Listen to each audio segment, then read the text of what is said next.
ছক শব্দগুলো খুঁজে বের করো। দেখো সূত্র 1 নম্বর কি দেওয়া আছে, আমি ছকটা তৈরি করেছি। সূত্র নদী যেখানে মেশে, নদী যেখানে মেশে তাকে কি বলা হয়? মোহনা। দেখো উপরের অংশটি রয়েছে মোহনা।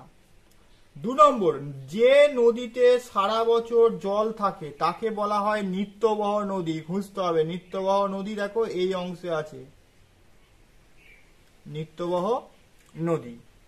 3 নম্বরে কি আছে? মূল নদী থেকে যে নদী বেরিয়ে আসে তাকে বলা হবে কি নদী? শাখা নদী। কোথায় আছে দেখো শাখা নদী, খুঁজো এখানে শাখা নদী, এই যে মূল নদী থেকে যে নদী বেরিয়ে আসে তাকে বলা হবে শাখা নদী।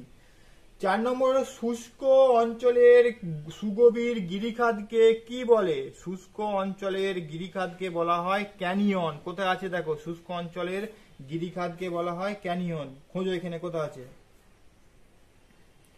এই দেখো ক্যানিয়ন। শুষ্ক অঞ্চলের গিরিখাতকে বলা হয় ক্যানিয়ন। তারপরে নদীর জল ওপর দিয়ে নিচে ঝাঁপিয়ে পড়ে তাকে কি বলা হয়? নদীর জল যখন ওপর থেকে নিচে ঝাঁপিয়ে এক ঝাঁপে পড়ে, আগে পড়ানো হয়েছে, তাকে বলা হয় জলপ্রপাত। এই দেখো দেওয়া আছে জলপ্রপাত। নদীর দুধারে বন্যার সময় পলি সঞ্চিত হয়ে যে সমভূমি সৃষ্টি করে তাকে কি বলা হয়? প্লাবন ভূমি। দেখো দেওয়া রয়েছে প্লাবন, এখানে দেওয়া রয়েছে প্লাবন ভূমি।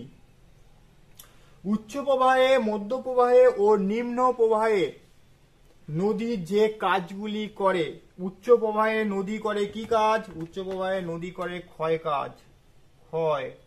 মধ্য প্রবাহে কি করে? নদী বহন কাজ, এই যেখানে দেওয়া আছে বহন।